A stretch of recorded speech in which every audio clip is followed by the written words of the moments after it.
acho que seria interessante para começar a nossa conversa, que acho que a gente está aquecendo aqui.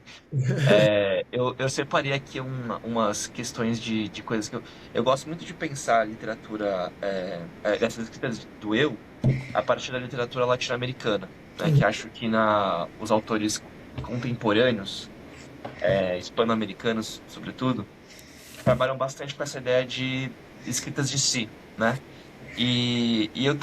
Porque eu particularmente tenho um grande preconceito, digamos assim, com o termo autoficção, né? E os autores que se promovem a partir dessa ideia de autoficção, né? Mas ao mesmo tempo, os autores contemporâneos que eu mais gosto escrevem essas literaturas que de alguma forma elaboram a subjetividade desse narrador e de alguma forma você associa com o próprio autor, né? Uhum. E aí eu fiquei pensando isso, né? O que que tem aí? Aí tem essa pesquisadora, né, teórica muito famosa que chama Beatriz Sarlo, que ela é argentina, que ela escreve esse termo, ela chama ela de uma guinada subjetiva na literatura, né?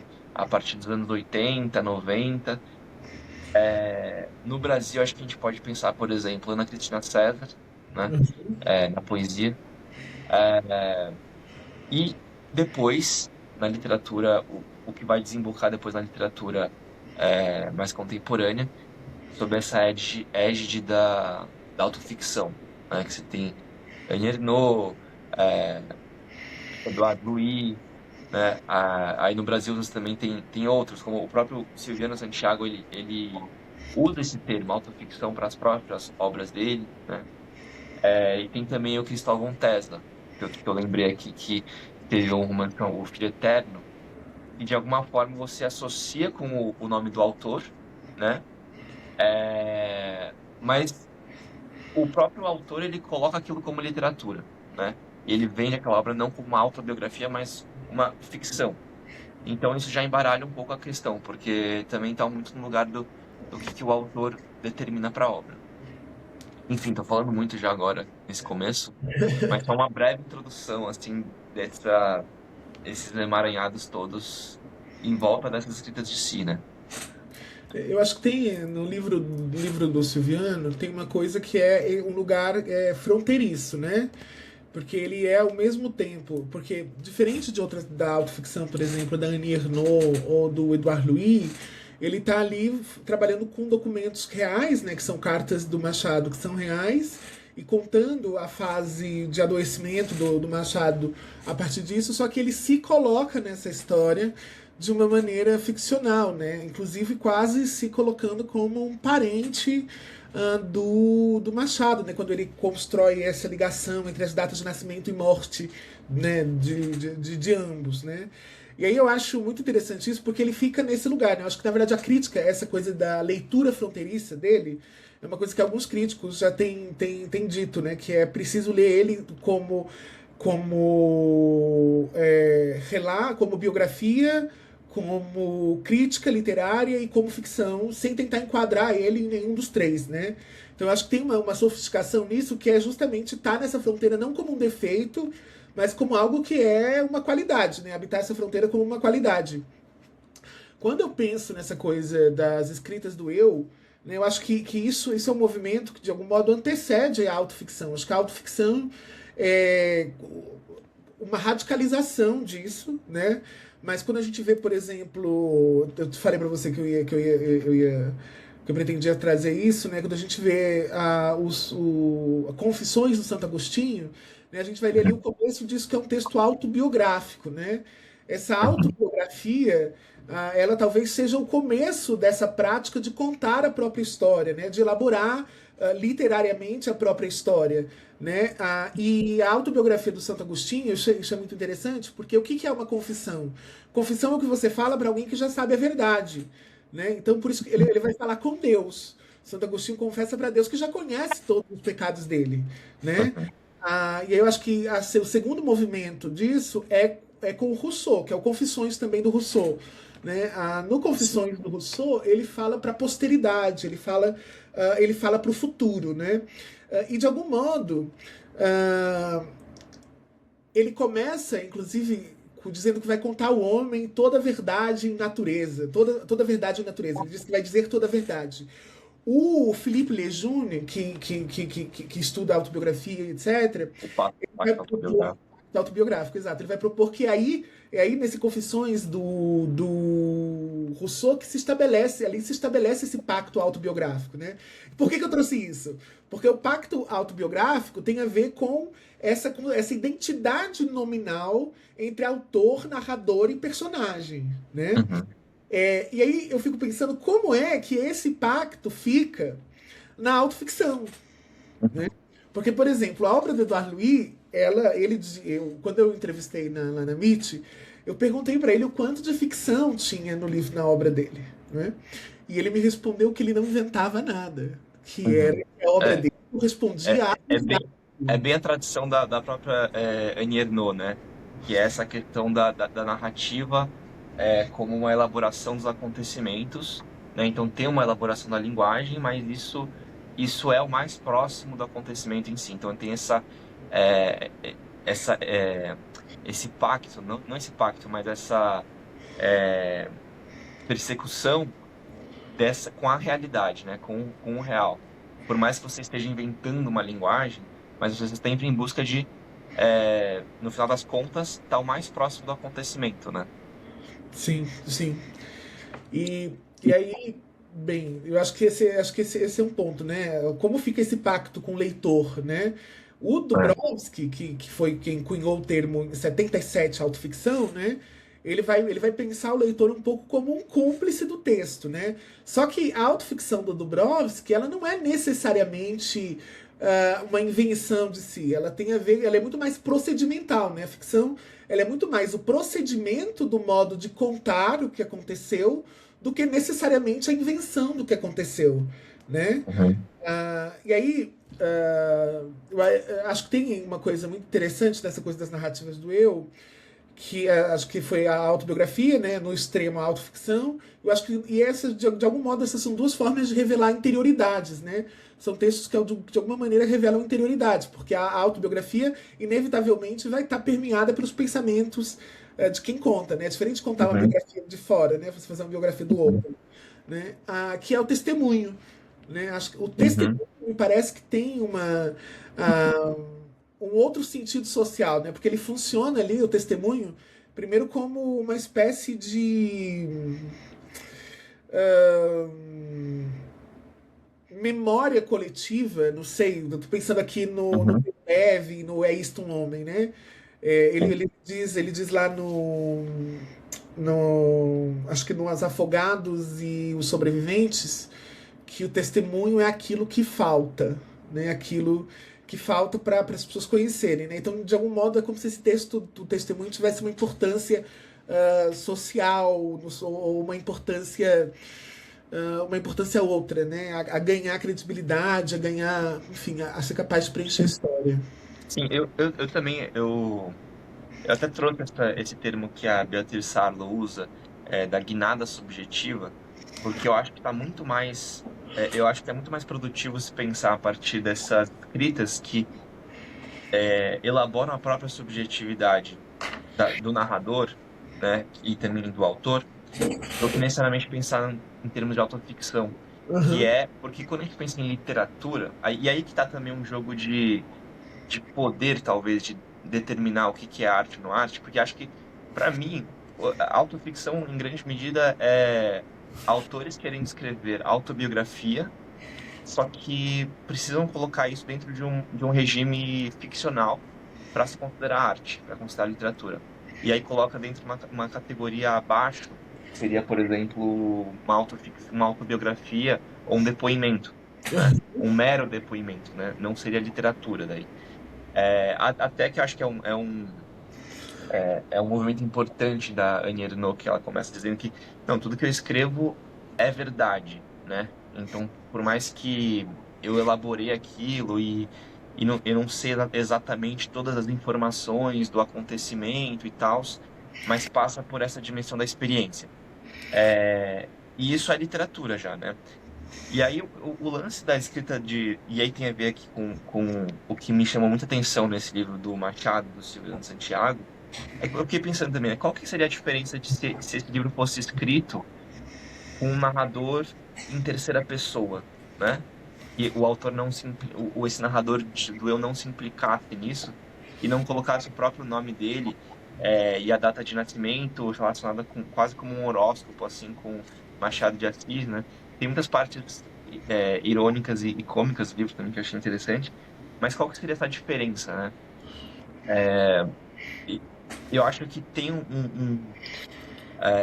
um apelo nessa escrita de si, nessa subjetividade, né? E partir daí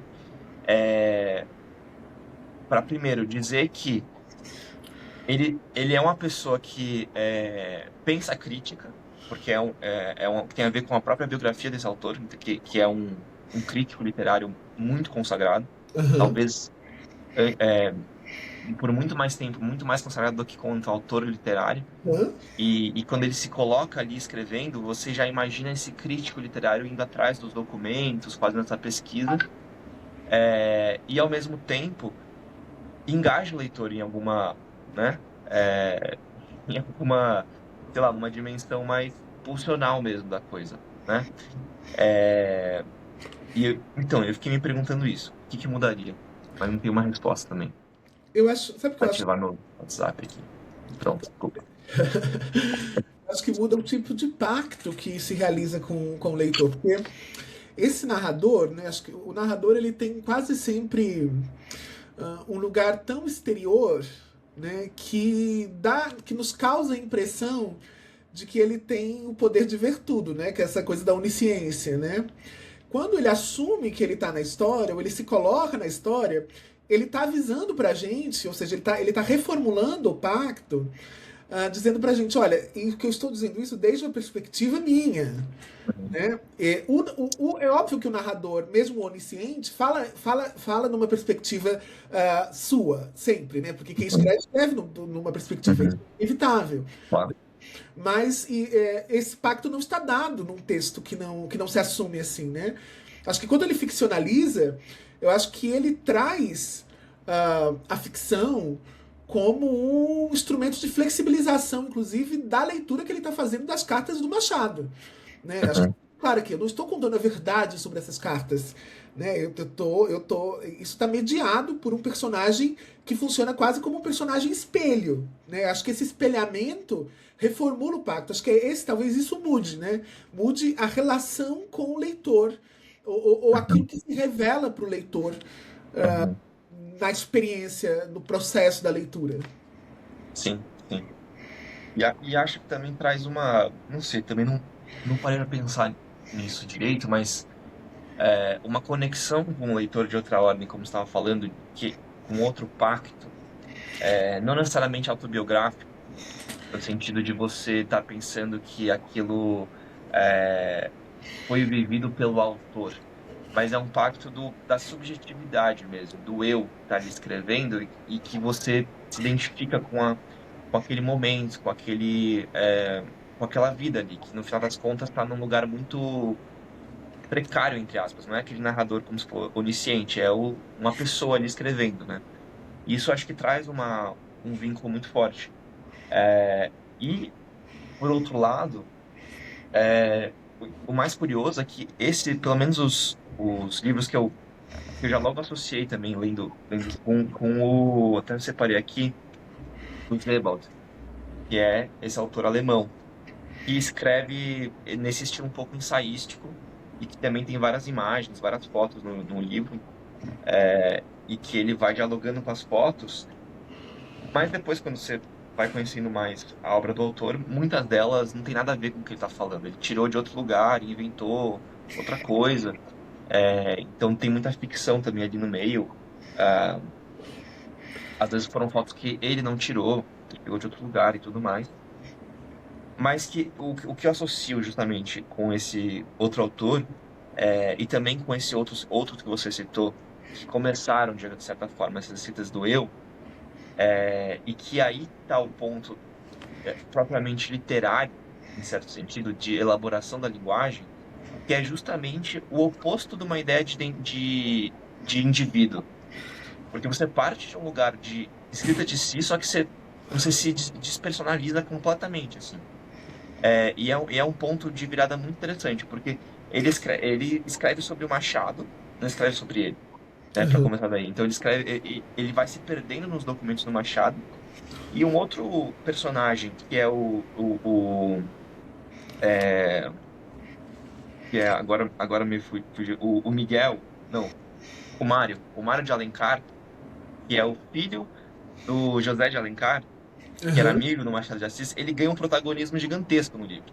Então, às vezes uma cena que era do Machado, o Mário, ele toma a cena carrega o livro inteiro, assim, grande parte do livro. E aí você fica pensando, quem que era o protagonista nesse livro e tal, também isso vai se dissolvendo um pouco. E os próprios conhecimentos que ele foi adquirindo documentais da época, inclusive eu acho que essa talvez seja um pouco a minha única crítica desse livro, que eu acho que lendo assim, a impressão que dá é que você percebe que o Silviano estava com tanta informação e se deliciando tanto nisso, né, com tanta pesquisa e tanto documento mesmo e arquivo que ele foi juntando, que às vezes você acha que ele perde um pouco a mão naquilo e realmente perde um pouco o fio da meada, né? Mas ao mesmo tempo essa é a própria experiência subjetiva, eu sinto. Você também falou do Rousseau, eu lembrei aqui também do Montaigne, que foi Aham. o que justamente criou o que a gente depois conheceu como gênero do ensaio, né? E os ensaios dele também partem de um eu que você assume que é o autor, mas ele está completamente despersonalizado de si, né? E eu acho essa dualidade muito interessante, assim. É, enfim. Eu acho que tem uma coisa interessante na, nessa guinada subjetiva, eu gostei dessa ideia, né? Porque ela, de algum modo, ela me parece que ela tem dois efeitos interessantes da autoficção, né? Acho que o primeiro desses efeitos é a ideia de que a verdade, né, aquilo que é alto, né, aquilo que é meu, que diz sobre mim, poderia ser contado através da ficção. Né? Me parece que isso produz um borramento, isso borra Uhum, uhum, o limite entre ficção e realidade, sabe? Então uhum, parece que faz um caminho inverso, assim, também, né? De o que essa dimensão autobiográfica faz com a ficção, mas também o que a ficção faz com aquilo que era antes a autobiografia, né? No sentido, eu acho que de desnudar o processo de que toda ficção é, de algum modo, biográfica e de que todo texto que tem pretensão de verdade é, de algum modo, ficcional, né? O uhum, Paulo Coelho, no Tempo e Narrativa, ele está discutindo narrativas e memória, ele cunha a noção de identidade narrativa. Né? E aí ele vai dizer que nós nos tornamos quem somos contando e recontando nossas histórias. Né? De modo que a narrativa essas histórias são sempre dotadas de ficção porque elas funcionam para organizar a configuração da vida. Porque ele vai dizer, a vida vivida não tem enredo por si mesma.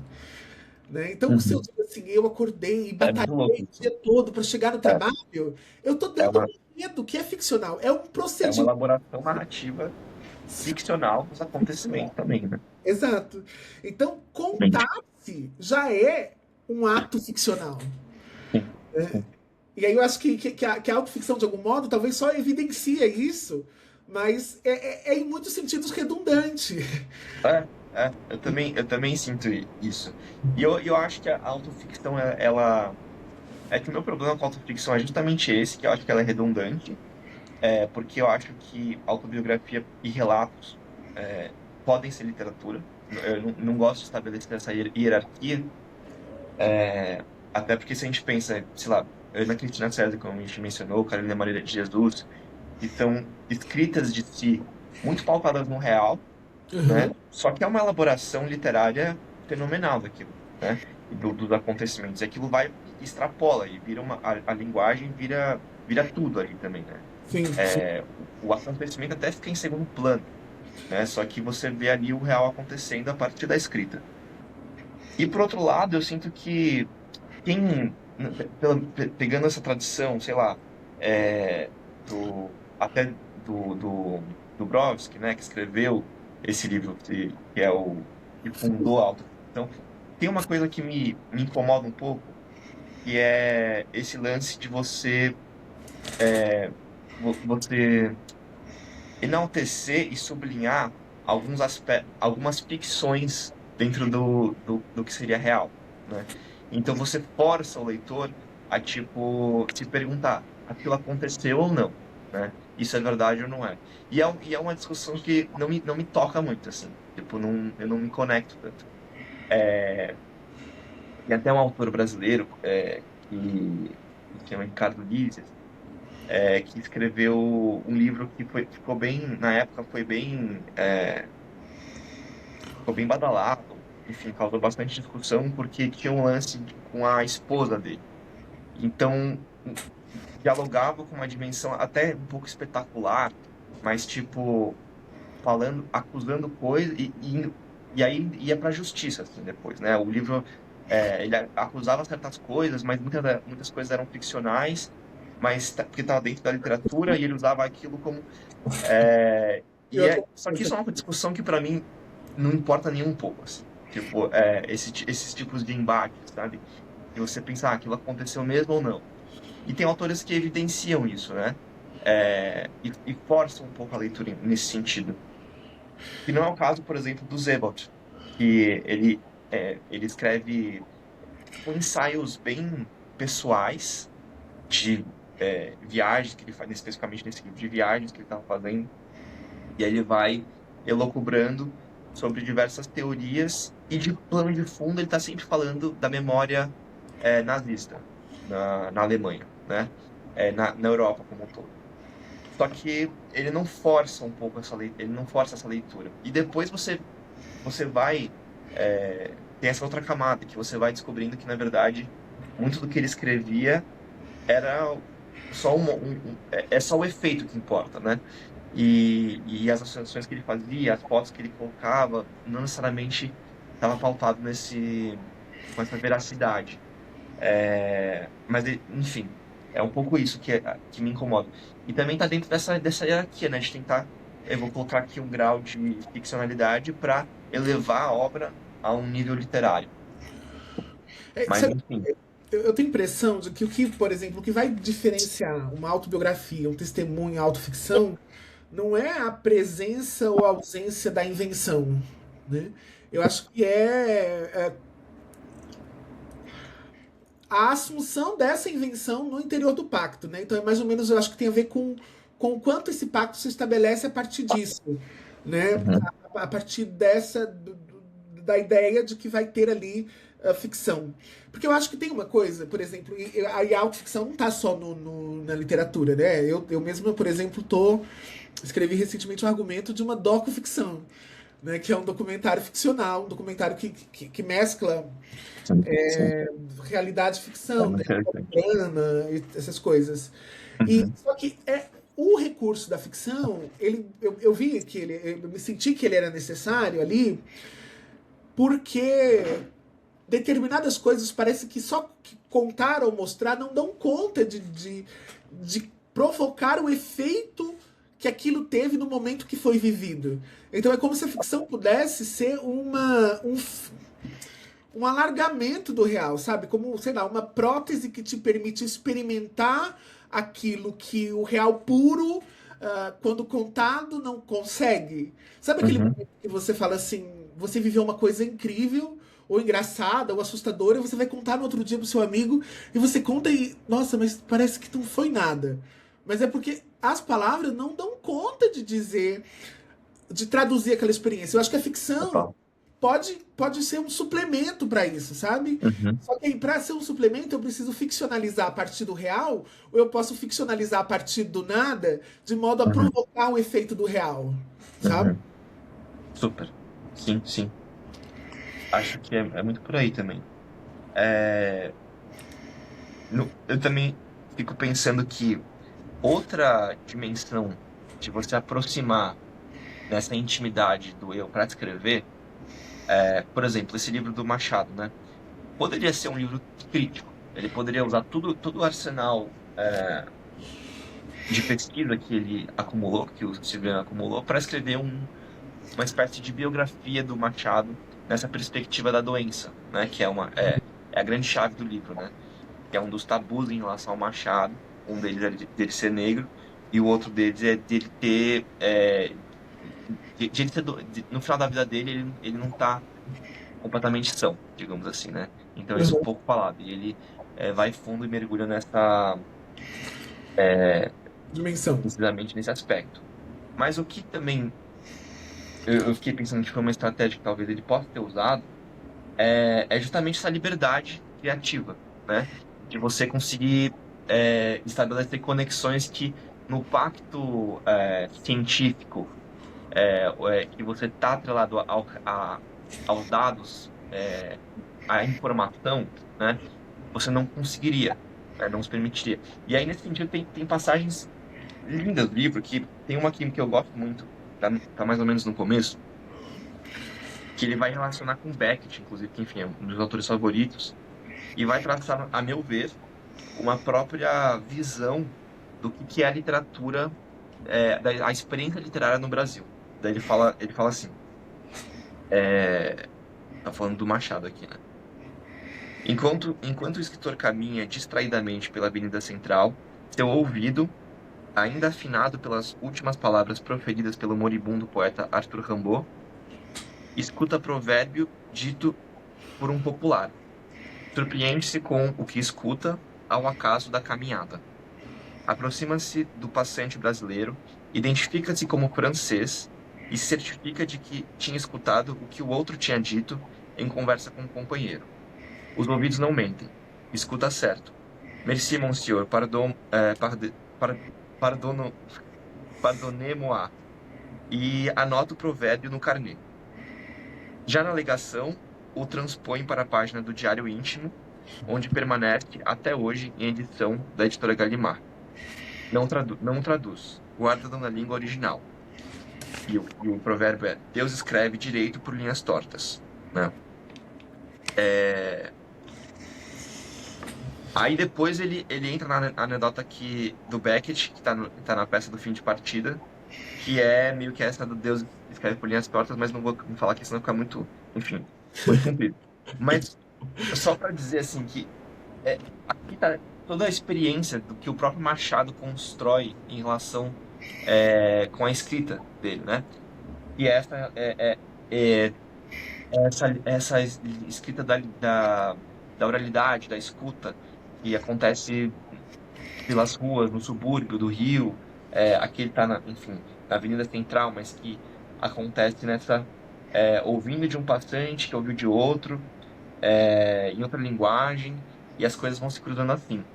E, ao mesmo tempo, é o momento mais cosmopolita do Rio de Janeiro, né, o primeiro momento cosmopolita de verdade do Rio de Janeiro, né, com toda a influência teve da vinda da corte portuguesa, então tinha livrarias, tinha bibliotecas, então tinha todo um comércio voltado para isso também, essa abertura, mas não é diferente, por exemplo, de uma literatura mais hispânica, que você vê, tipo, na Argentina, que é muito mais livresca mesmo, né? Muito mais voltada pro texto, metatextual, né? Borges é completamente diferente disso, desse tipo de experiência que é muito brasileira. E é diferente ainda, por exemplo, você pega um Guimarães Rosa, que ele Uhum. vai completamente na experiência da oralidade, né? Não tem, os narradores não são letrados. Aqui, sim, eles estão letrados, eles têm. O narrador machadiano está sempre se referindo a Shakespeare, a Sterne e tudo mais. Só que a partir dessas experiências que você ouve da boca do povo e tal. Enfim.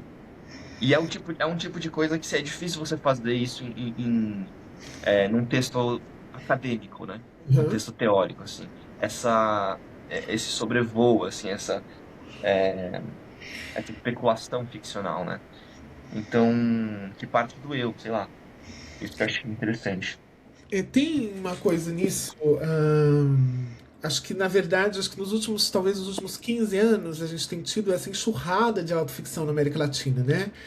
Tem uma Sim, escritora argentina, a Leonor Arfuc, do sim, espaço biográfico, que ela vai incrível. dizer que eu adoro ela.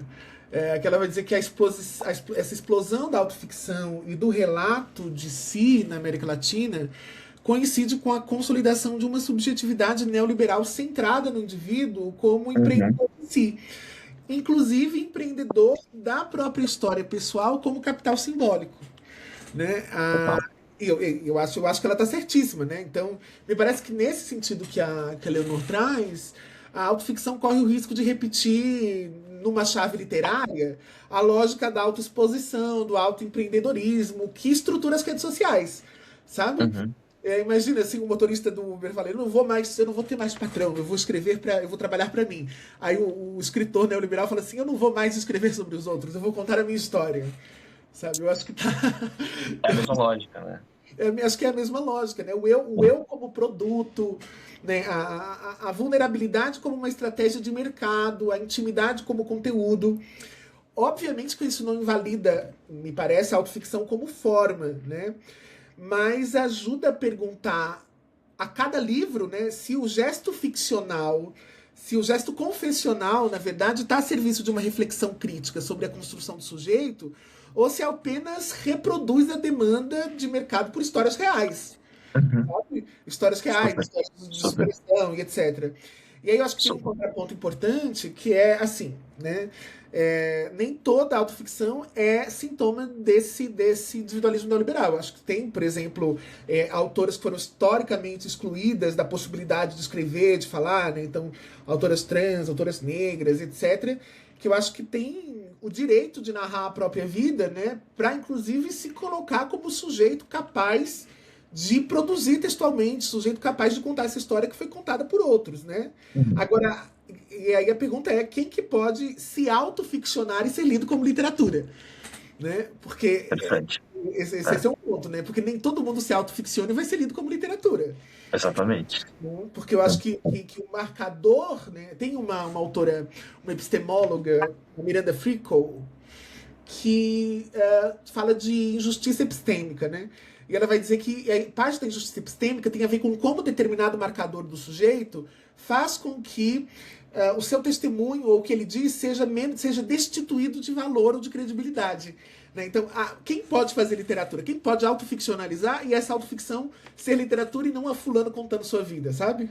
Uhum. Totalmente. É, é uma questão também de como o mercado acopla essas escritas, vende elas, né? E apresenta elas para o mercado também, né? Tá totalmente atrelado a isso. É, é interessante também, porque tenho acompanhado, até por esse fascínio do eu, que acho que pega todo mundo, a mim também. Uhum. É, esse lance da autoficção, da escrita, tem o teatro do real, mas a literatura do real também, nos Estados Unidos é muito forte, né? Nos Estados Unidos contemporâneo. E eu acompanho um pouco assim, de longe e tal. Tem uns livros, por exemplo, todos os posts que eu escrevi de Twitter ao longo de 5 anos, a pessoa publica isso num livro, sabe? Ou tipo, essa cultura blogger também, que tem muito essa coisa notacional e tal. Tem esse autor aqui, o mais recente desse que eu li, que chama Shantor Conroe, que Uhum. é um autor, inclusive, japonês, só que ele nasceu no Japão, mas ele é americano, sei lá, desde criança, assim. E ele chama Fuckboy o livro. E eu acho muito interessante, assim, a pesquisa e a poética e tal. E é um cara que é heterossexual, falando sobre, em grande medida, sobre as relações com várias minas que ele tem, que ele vai se relacionando, e falando basicamente sobre o cotidiano dele, e a relação que ele tem com a escrita. E ele é um cara que tá sempre em perrengue, então, é entregador também, tá fazendo fazer uns freelas e tal.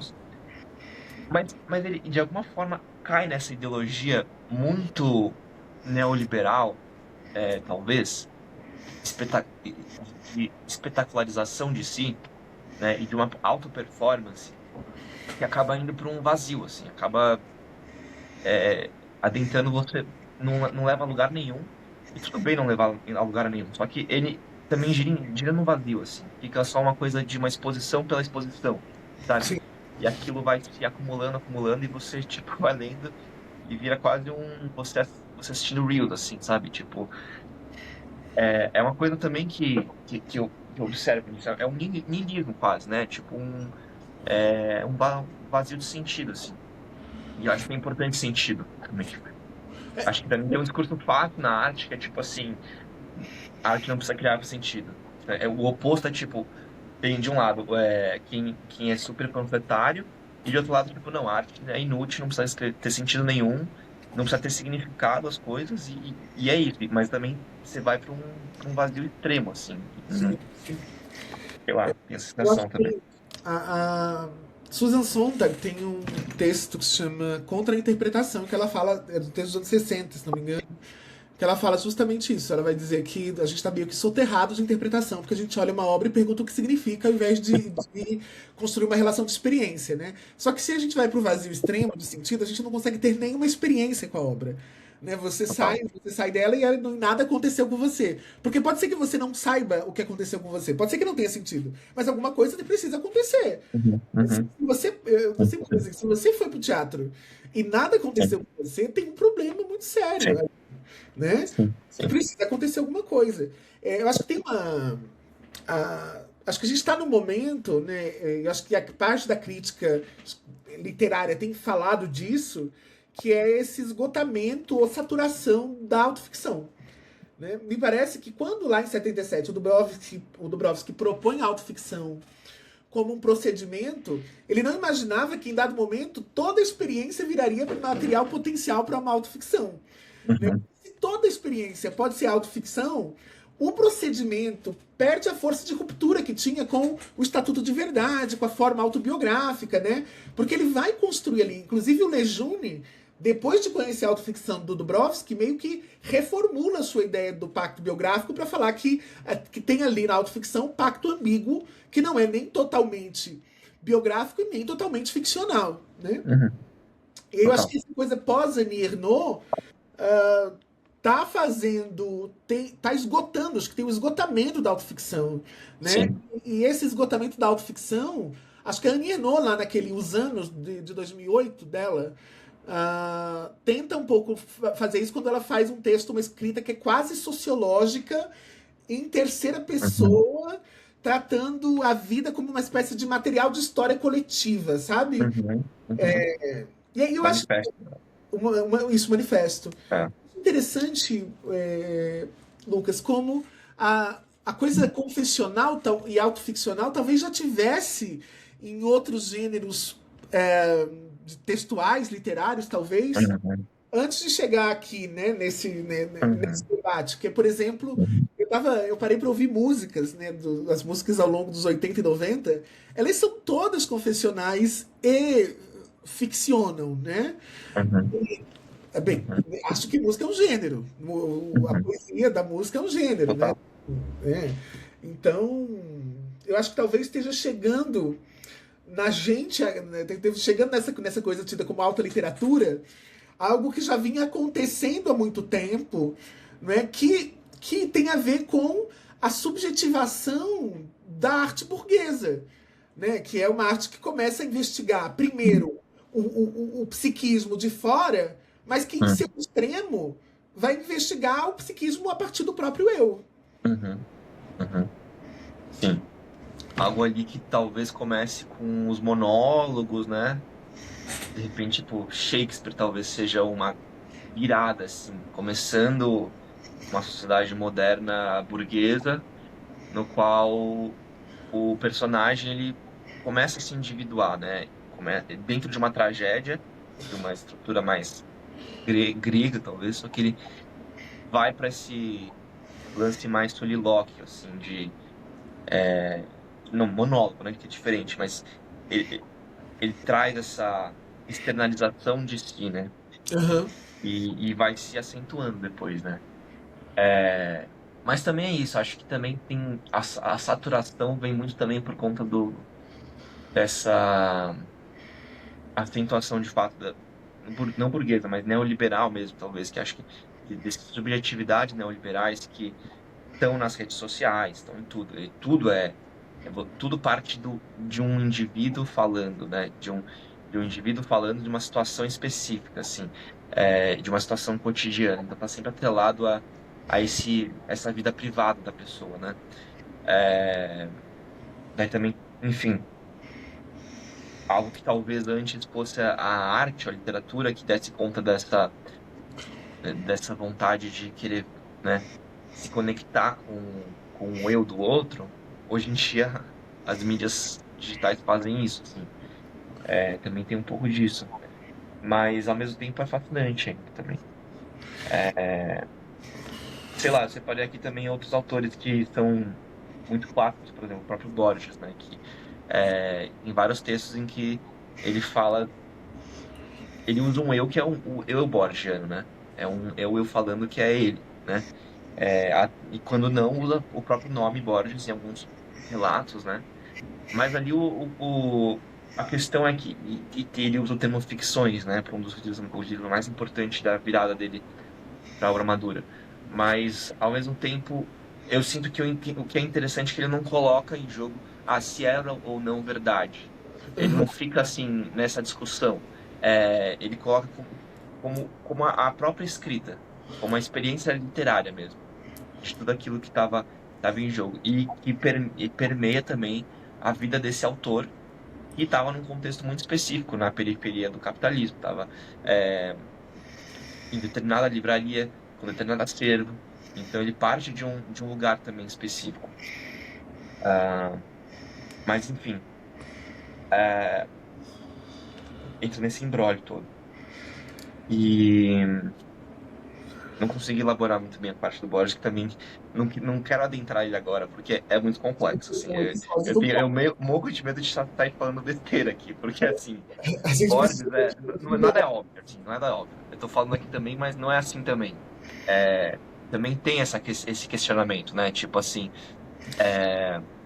tá, ele tá falando de pessoa, por exemplo, o do Tom Ukbar e Tetris, que é um dos contos do Ficções. Ele usa nomes de pessoas que existem, de referentes que existem na vida real. E no final, o conto descamba para uma coisa completamente fantástica, né? É sempre é muito complexo as relações subjetivas em Borges, né?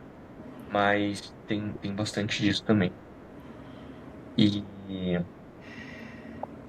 enfim. Acho que tem uma coisa interessante,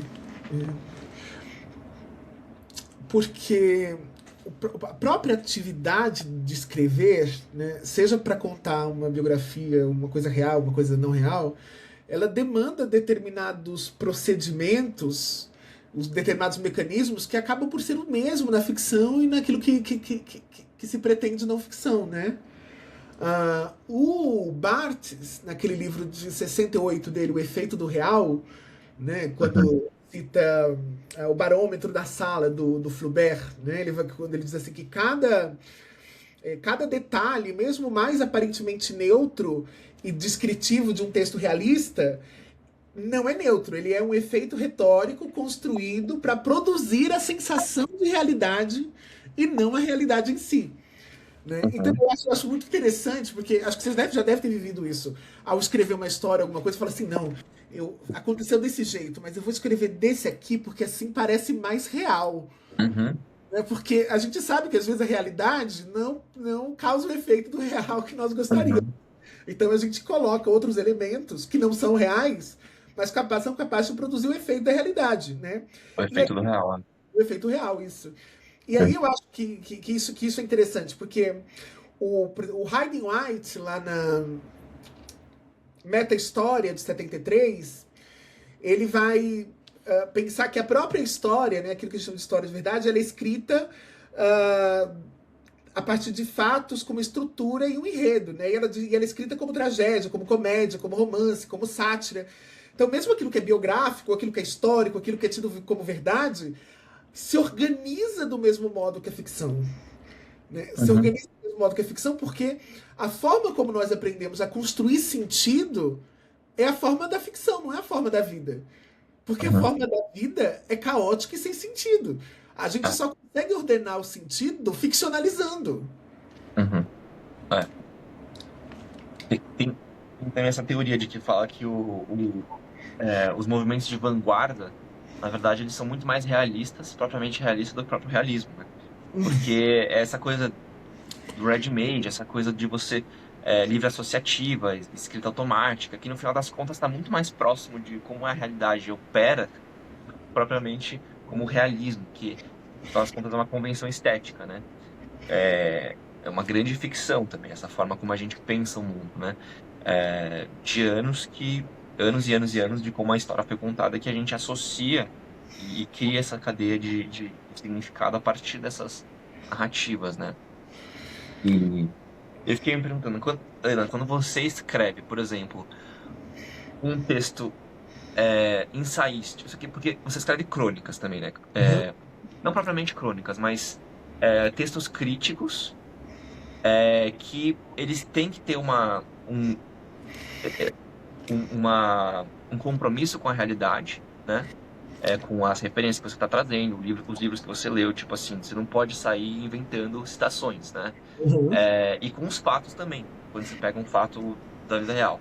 Mas ao mesmo tempo está dentro de uma linguagem ensaística, que você imagino que entra nesse aspecto, você se permite a estar numa dimensão que você considera literária, ou tá tipo, separa melhor os seus trabalhos quando você vai de fato, por exemplo, escrever uma dramaturgia e coisa e tal. Eu acho assim, eu tenho uma preocupação de como o texto vai soar. Né? É muito sonoro para mim, na verdade. Então, o que eu, eu tenho um compromisso com a realidade, né? Mas eu não acho que eu deva que escrever um ensaio sobre uma coisa real seja falar exatamente a realidade. Eu acho que é colocar uma espécie de lupa que vai dar destaque a outras coisas e vai ocultar ou vai reduzir a importância de algumas outras. Né? O processo de seleção de imagens. Né? E aí eu acho que o texto é como você vai dar essa ênfase em determinadas imagens e não em outras. Né? Lembro que uma vez eu fiz um texto para criticar feminismo no feminismo radical, que eles chamam O Rolê com a Beata Perpétua, da novela, do texto do Jorge Amado, né? E aí eu fui a partir da Perpétua, que para mim a Perpétua era um elemento da ficção que me permitia falar sobre essa mulher, sobre a oposição, da verdade, entre uma mulher que defende uma moral rígida e uma Uhum. mulher que é puta, que é a Tieta, né? Então, Perpétua e Tieta. Então, acho que para mim tem isso. E tem a coisa do som, né? Eu leio o texto porque eu preciso que ele esteja soando bem. Então, eu leio em voz alta inúmeras vezes para saber se está com o ritmo que eu gostaria. Tanto que, às vezes, quando vem alguém vai ler um texto meio em voz alta, me dá uma agonia, porque a pessoa fala assim: eu não fui feliz o suficiente em imprimir o ritmo que eu queria. Às vezes Uhum. acontece do ritmo estar impresso. E eu não sei se eu posso dizer, eu acho que isso é literatura, eu acho que é um procedimento literário É. esse cuidado com o som e etc, né? Mas aí até o quanto o uso de procedimentos fazem literatura, sabe? É. Acho que tá muito também da posição de você considerar aquilo literatura ou não, no final das contas. É. E também no lugar em que aquilo tá. Tem vários aspectos, né? Eu tava vendo um texto que você tinha colocado lá num grupo de dramaturgia, né? E que você parte de uma em primeira pessoa, né? Uhum. É uma isso agora aqui. Depois eu pego, mas eu achei que eu lembrei agora dessa discussão nossa que tá tendo agora, né? Que a gente tá falando agora. E que você parte de uma primeira pessoa, mas ao mesmo tempo é um texto que tem uma função denotativa muito explícita, né? Não é uma função literária, só que o procedimento justamente é literário. Você se usa de elucubrações, especulações e tal. Eu acho E, que tem uma coisa da antropologia aí, sabia? Quando eu leio, quando você lê, sei lá, Viveiros, você lê outros antropólogos, eles têm um pouco Schopenhauer, lá. uma preocupação com o estilo, né? Eu acho que tem uma preocupação de ser um texto bonito, É, é. ser um texto Não, ritmo. total. também tem esse lugar em que da filosofia também, né? Que você às vezes precisa mudar a linguagem com que você está escrevendo para expressar aquilo que você quer, né? Eu lembrei agora daquele livro do Sapato, dos alfabetos, da colisão dos alfabetos, que ele fala isso, né, também, que ele que precisou inventar uma forma, que aí um procedimento literário mesmo, de você ir para o alfabeto, escrever em fragmentos, né? Essa relação que não é tão mais livre, para justamente expressar aquilo, não ser um efeito literário, mas para você chegar a uma mensagem, não é mensagem também, mas a uma expressão que você queira comunicar. E aí também você entra no campo da literatura, né? Da arte, que é essa criação da linguagem, elaboração da própria linguagem.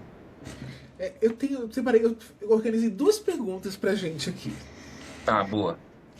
A primeira dela, partindo lá da discussão do Ricoeur, do Paul Ricoeur, que é se toda narrativa de memória, né, já opera por seleção e configuração, né, e, portanto por ficcionalização, o que sobra de específico para autoficção além do grau de ficção que ela utiliza? Né? Assim, eu fico pensando assim, qual é a especificidade dela? Né? A outra pergunta é sobre essa crítica ao esgotamento do gênero. Eu concordo que ele esgotou, né? E eu acho que eu falo isso muito com mais propriedade a partir do teatro do que a partir de outros lugares, né? Porque para mim esse esgotamento é muito evidente no teatro. Você vai É, fazer curadoria, assim, eu fico exausta de autoficção quando eu vou fazer curadoria de alguma coisa, porque são centenas de trabalhos muito parecidos, contando histórias muito parecidas, né? E aí eu fico pensando se esse esgotamento é do gênero da autoficção ou é um esgotamento da mercantilização editorial, sabe? Porque eu, é, eu, eu tenho a impressão de que tem um pé nos dois lugares, né? Mas que talvez se não tivesse o apelo mercadológico tão intenso, talvez o método em si não tivesse sido tão exaustivamente utilizado.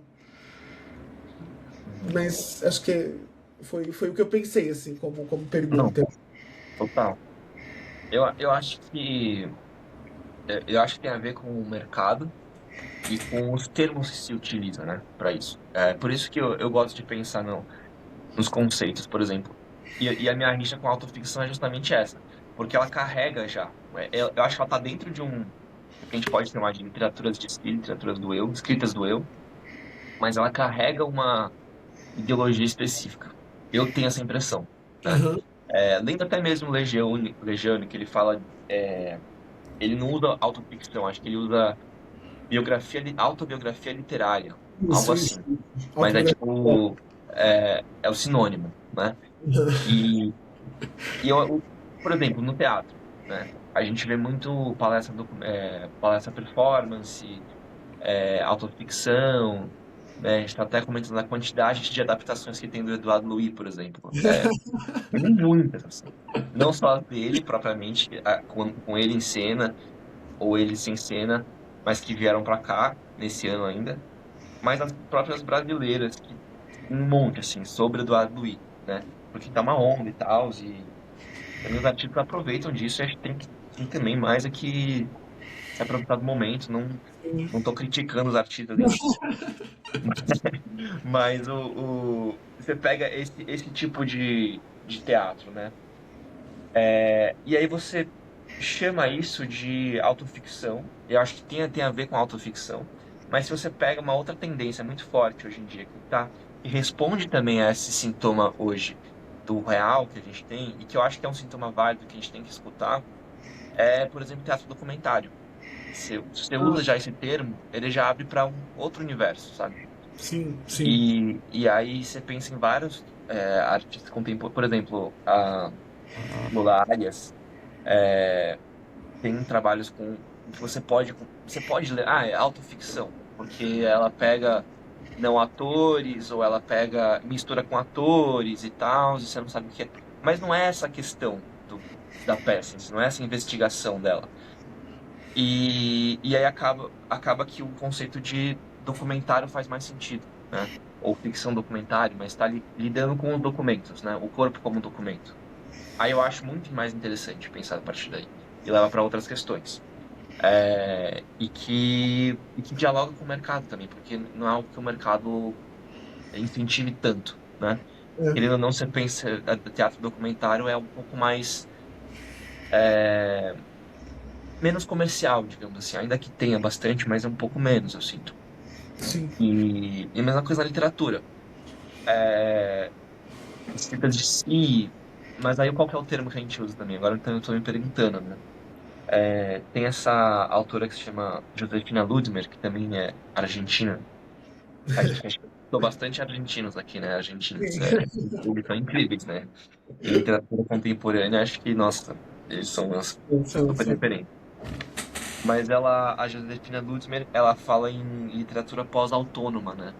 Que é tipo, se a modernidade, a grande conquista foi ter a independência e a autonomia da literatura e das artes, e elas não estarem em função de algo, tem esse movimento também pós-autônomo que também não cabe mais você ler um texto, por exemplo, da Ana Cristina César como literatura. Até que tem o Antônio Cândido, né, na época que a Ana Cristina César estava, ele não entendia, que falava assim, isso não é literatura, né? Ele também estava em outra Aham. modus operandi, assim, e outro pensamento crítico. É realmente muito válido. Mas que tem essa pulsão do real lacaniano, essa coisa do escrita de si, essa escrita pela escrita que extrapola e vira a própria linguagem, e a escrita vira o real em si. Fui muito obscuro agora, mas tem a ver com isso, eu acho. E é essa pós-autonomia da coisa. E às vezes é uma escrita completamente cotidiana, mas que você pensa assim, nossa, isso aqui não tem zero elaboração literária. Mas ao mesmo tempo tá tudo ali, tem tudo. Carolina Maria de Jesus, por exemplo, é um outro caso, né?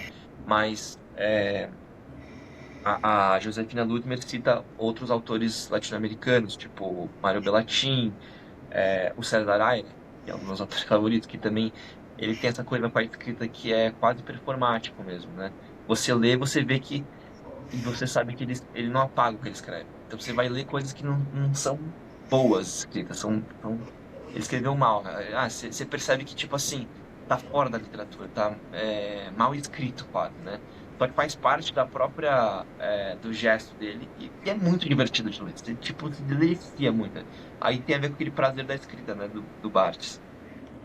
E, e eu acho que é mais interessante pensar a partir daí do que da categoria de autoficção, que acho que tem esse problema que, na meu ver, é quase ideológico, assim, e mercadológico também. Sabe, o Foucault chama. Ele vai dizer. Vai chamar ela falar na história da sexualidade, acho que não sei em qual dos livros, não me lembro, se dois ou três, acho que dois, não tenho certeza. Da tecnologia de si, né?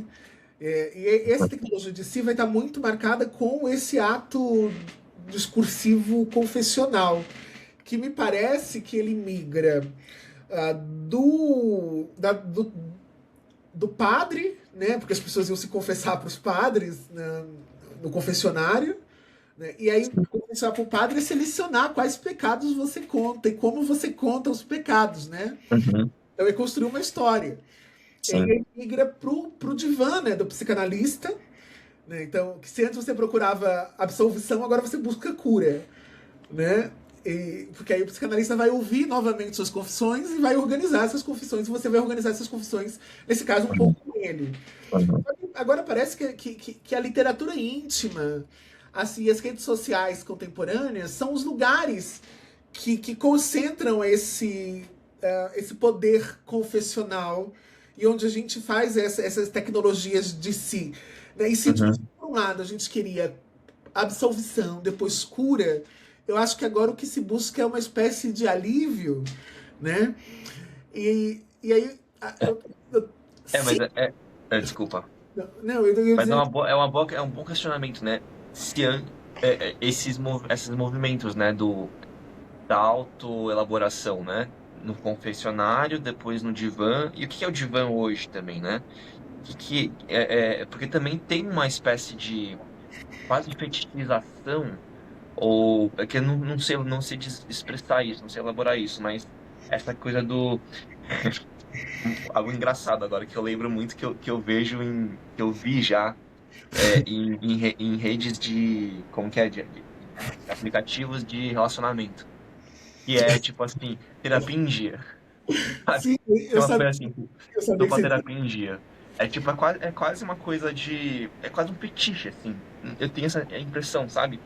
E a psicologia hoje em dia também tá um pouco em prol, não sei, desse indivíduo que tá, que, tipo, não sei dizer, mas, entendeu? Eu acho que tem aquela frase famosa assim: todo mundo precisa de terapia. Eu falo, eu acho, gente, é uma mentira isso. Não, Porque se todo mundo precisa de terapia, a terapia não vai fazer nada no fim das contas, porque a gente vai passar a vida toda, tem algum momento que precisa não precisar, sabe? totalmente. Não, Eu acho é uma grande pretensão, né? Você achar que a psicanálise é. Eu faço psicanálise e tal, mas tipo muito bizarro você pensar assim, né? E tem uma coisa assim, na certa classe média, que tipo, ah, não, mas faço análise, só analisar, sabe? Tipo, eu também faço. é Tem. uma como se tivesse elevado, assim, em relação a outras pessoas, sei lá, que não pagam. E aí agora, Lucas, eu quero pensar sobre o futuro das escritas de si. Sabe por quê? Uhum. E É se a uma boa gente resposta. estava pensando agora. Ah, fico empolgado, eu faço da cadeira. Porque se a gente estava pensando agora a ficção, a autoficção como procedimento, né? A gente estava falando até agora de muito de procedimentos, das formas de escrever, do que fazer, do efeito, etc. Me parece que a gente tem um deslocamento para o conteúdo, mais do que para a forma nesse momento. Eu digo isso por causa do chat GPT e das escritas feitas com IA. A pessoa diz: não, mas esse texto é meu, porque é a minha história. Só que não foi escrito muitas vezes por quem. Pela dona da história. Uhum. Mas é uma Uhum. escrita de si ainda. Uhum. Né? E eu acho que essa dimensão da IA Uhum. generativa vai atravessar pesado e Com certeza. vai fazer proliferar textos em primeira pessoa. Sim, sim. Já faz, né? Eu acho que a quantidade de livros que tem na Amazon.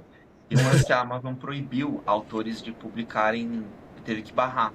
Tinha autores publicando, tipo, centenas, dezenas de livros por dia, assim. Uma máquina E aí tem um limite agora, parece. Porque isso já acontece, assim, né? Essa literatura, aí vai mais pra literatura de gênero e tal, uma coisa mais comercial. Mas com certeza também, assim, pô, todas essas biografias e escritas vão ser feitas por IA agora. E eu acho que para onde a gente vai no campo da literatura, que eu acho que no final das contas é a invenção de linguagem, né? A literatura. É você tá, por mais que tudo já foi inventado, mas é você dar outra forma das relações mesmo que já estão ali, né? Claro que você não vai inventar nada do zero e tal, né? Mas tá nessa plataforma em que você está colando as coisas, né? É, nesse atlas, né? E eu acho que, sei lá, é que aí é um pouco enviesado da minha parte, que acho também da sua, que é com a relação dramatúrgica, né, da coisa. Que Sim, acho que perpassa muito uma dimensão da fala, né? sim. E a fala, uma pessoa falando um texto nunca vai ser, quer dizer, também não sei se nunca, mas por enquanto não é uma máquina falando. É. A graça é que é uma pessoa falando ali num determinado momento. E aí a escrita perpassa isso também. Eu acho que tem uma grande tradição da literatura que tá nessa lógica. E não é necessariamente a oralidade no sentido da fala, né? No sentido da, de você trazer tentar emular a fala. Não é necessariamente isso. Mas está dentro de uma formulação, uma editação própria da linguagem, que é essa busca pela expressão que não foi sondada ainda. Aham. Eu acho que tem um pouco a ver com isso. Agora, não, mas também pode ser pensado como uma escrita de si também, né? Uma escrita do eu, isso. Eu acho que também tá dentro.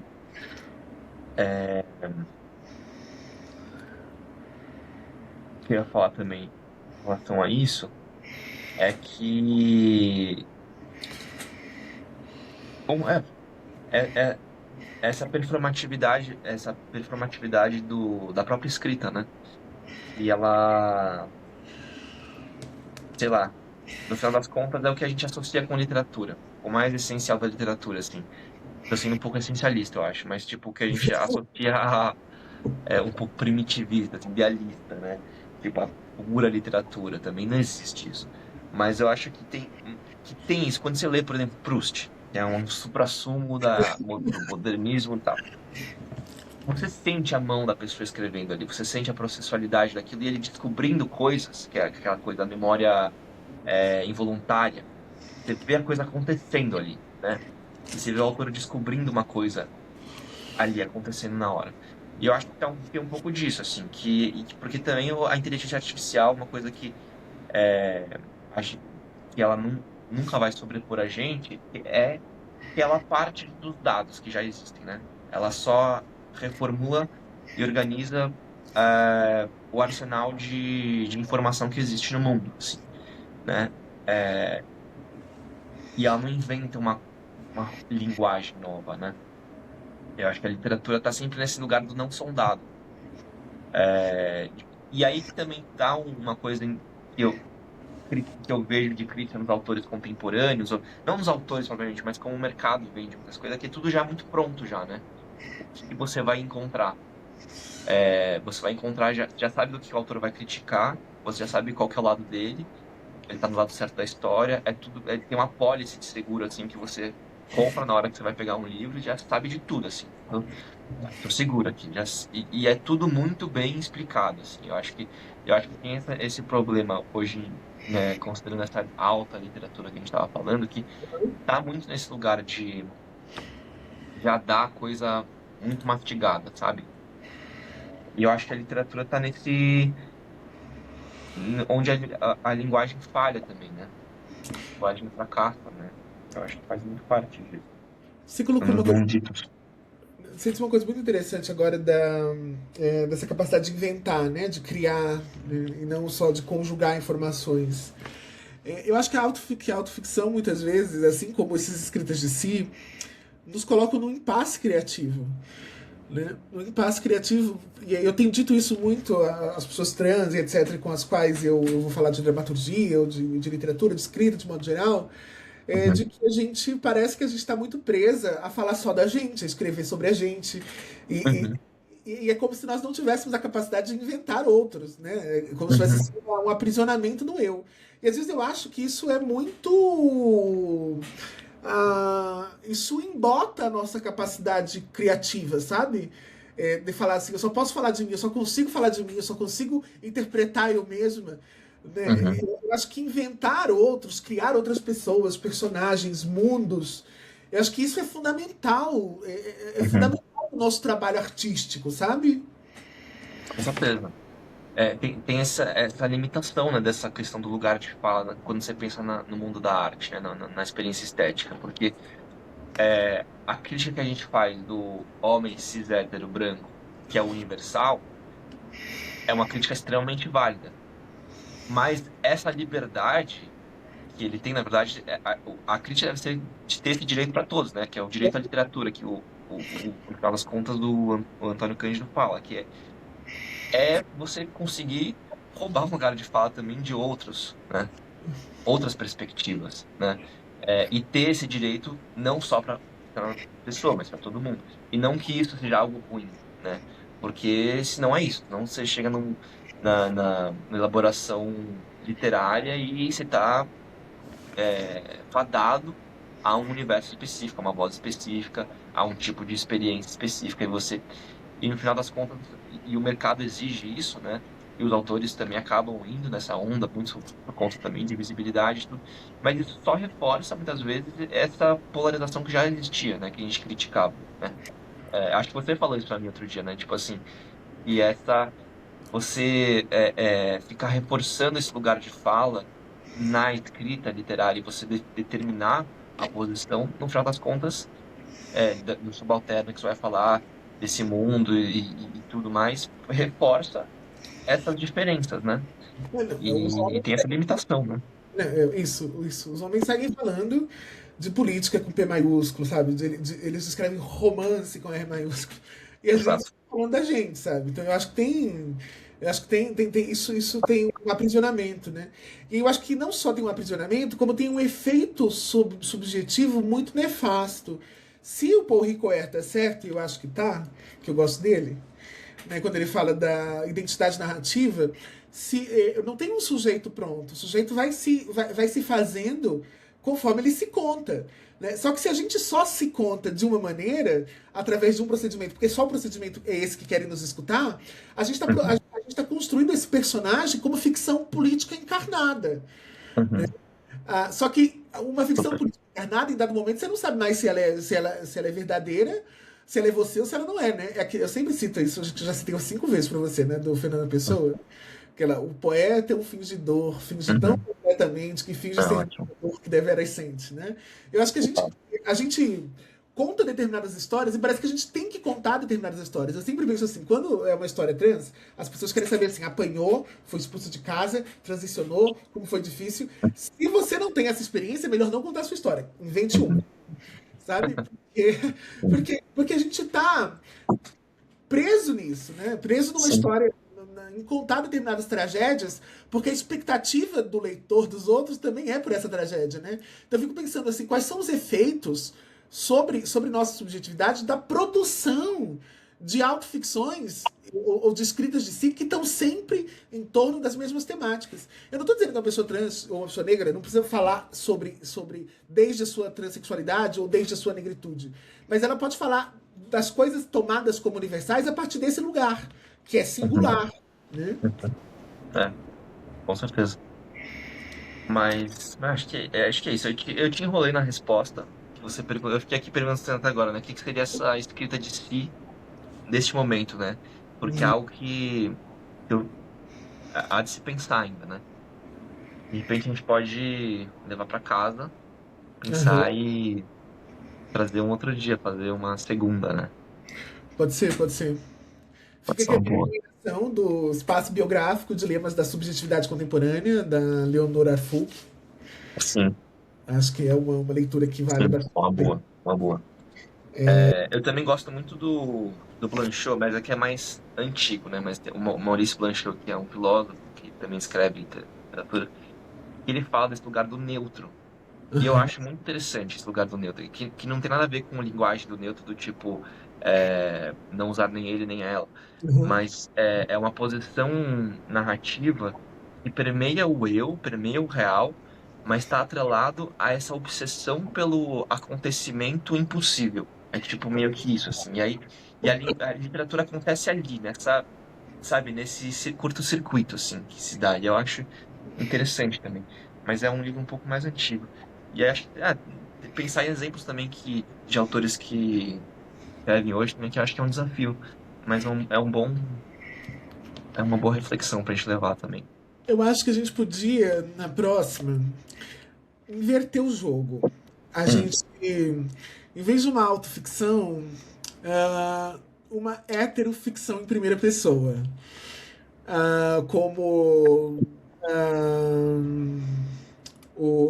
esqueci o nome do livro do Dostoiévski. Eu sou um homem mau, doente, subsolo? subsolo, Memórias do subsolo? solo, e as memórias póstumas do Brás Cubas. Acho que a gente podia partir dos Uhum, dois, porque eles são textos em primeira pessoa, mas são ficções em primeira pessoa, né? com Não, certeza.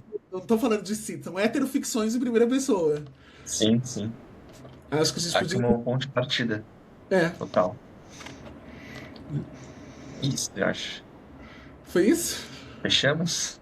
Fechamos. Agora para de gravar ou a gente faz uma despedida pro povo? A gente pode fazer uma despedida aqui. É. Primeiro episódio. Mas aí. Gente, Acabamos, gente.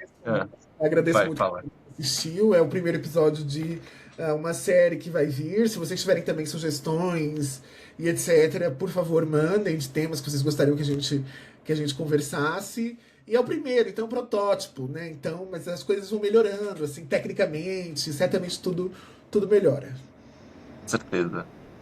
Ótimo encerramento. Obrigado, Helena. Eu ia aqui fechar de uma forma completamente deselegante, Mas obrigado pela presença de todos vocês, pela escuta, e espero que vocês gostem. Para os próximos também acompanhem a gente. Beijos.